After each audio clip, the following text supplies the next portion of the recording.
So when you read something like this, you're probably one of the young whippersnappers that they're talking about when it comes to this story. When you read this, how does it make you feel? Well, to be honest, I mean, we were talking about this before the show.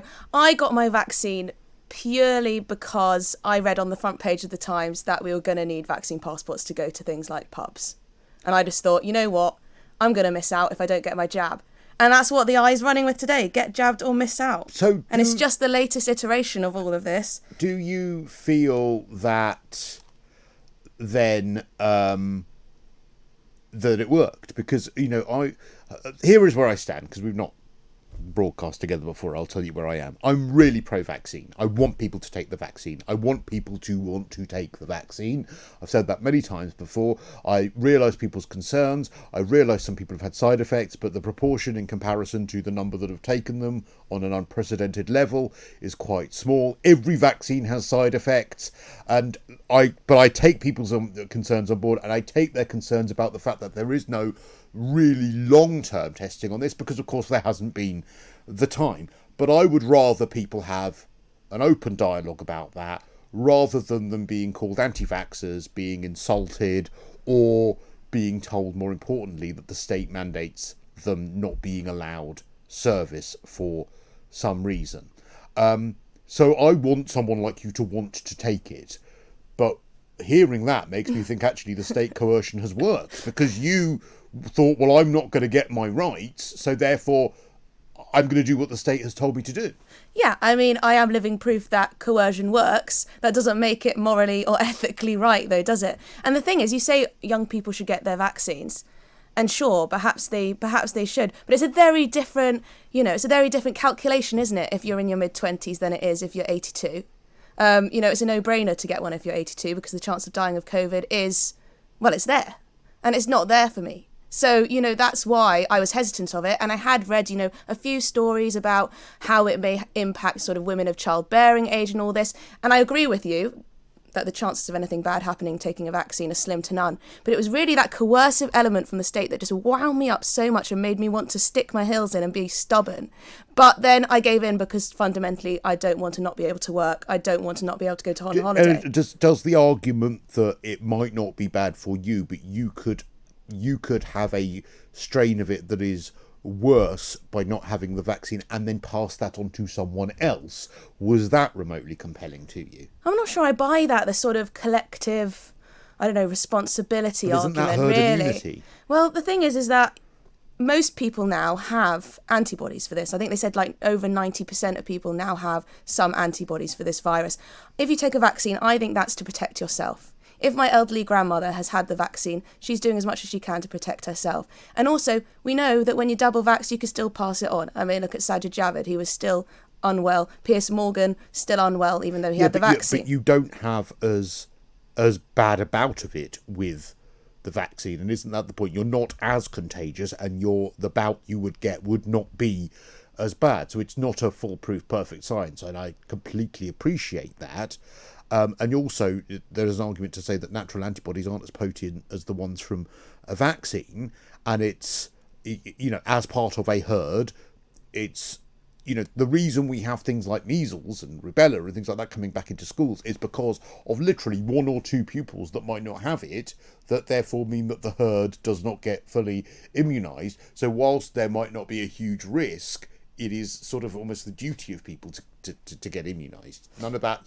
Does any of that become compelling to you? I can see the argument that it's your duty in order to have this herd immunity, but I mean, I've read time and time again that we've already reached a high level of herd immunity. So at the end of the day, I think it should just be up to individual choice. And I don't like this way. We talk about how businesses should be free to sort of have these no jab, no job policies. And where do you stand on that? But it comes from the government. That's the problem. It comes from the government. They're only doing it because they're trying to foresee, they're foreseeing a scenario where the government is mandating this and they want to be ahead of the curve. That's why Pimlico Plumbers is doing it. It's not to protect their workers or to protect the people they go and see, because they're not going to be asking for a vaccine passport from the people that they go to service, are they? It's just a sort of way of getting ahead of the curve, and perhaps also some kind of form of virtue signalling in a way.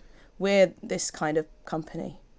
We care more about health than that company. It's a tricky one, because I hate the government. I understand where you're coming from, that the government are essentially pushing everyone into this direction of travel, and I get that. But like I said, I've less of a problem with a shop saying, look, you can't come in unless you've had a vaccine, if the shop is doing it off its own back. But we've created this culture, and it's been led by the government. It's been led by an hysterical media.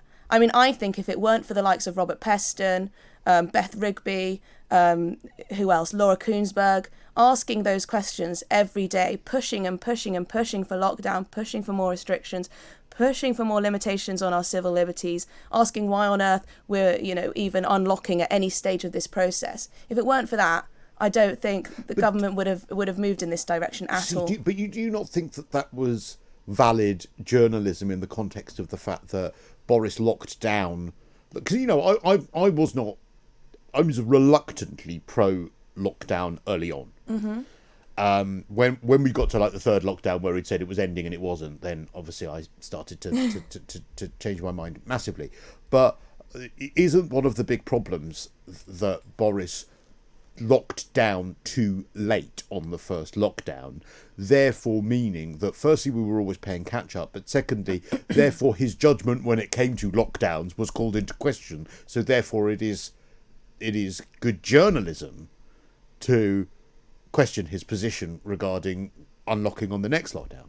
Oh, I think that they should be able to ask these questions. It's just when the overwhelming majority, if not all the questions, are in one direction and there's no question to the contrary, that's when people start getting a bit miffed about it. And what I absolutely 100% agree with is that I never heard any of those journalists saying, have you ever done an analysis of the cost of lockdown to mental health? Have you ever done a cost-benefit analysis where, you'll tragically lose X thousand people as a result of COVID, but by locking down for X amount of time, you may lose X number of people to the fact that, economic depressions create deaths. They do. When the economy goes wrong, people died in 2008 as a result of the economic crash. That happens.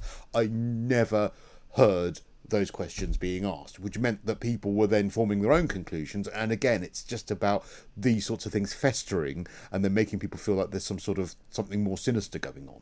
Yeah, I think a lot of people were thinking throughout, does the government know something we don't?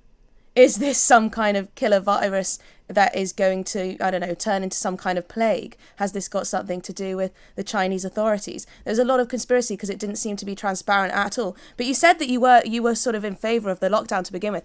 I was completely against it just out of principle from the start, just because I thought the government shouldn't be allowed to have that level of power. Wow, from the beginning. So I was proper I was hardcore from the start. But then I was told did you ever family that maybe I was wobble just on being. I think, when it was difficult was at that Christmas, January period where suddenly we had that wave of huge amounts of deaths. And I was reading, people that I respect who were now in favour once again of lockdown. And then I was sort of like, oh gosh, should we lock down and so on. But then if you look around the world, it doesn't seem to have been any perfect recipe for this, does there? I mean, look at Australia. Well, they're locking down now as a result of very few cases in Sydney, and they've almost imposed martial law overnight as a result of a few deaths. And it's difficult. And look, we'll explore this again in a moment. We've got a sports update coming up as well. But a lot of this is, and so much of what we're talking about with the vaccine, with whether we approve or disapprove of lockdown, the length of lockdown, all boils down to government trust and trust in the government by the people. And that takes me back to all these lies from Boris Johnson come back and bite him on the bum, because all of this comes from having someone and having a continued political system where we just lied to all the time, and so therefore we're very suspicious. Even when something might be done for our own good, we don't believe it, and that's a real problem, and that's a real problem going forward.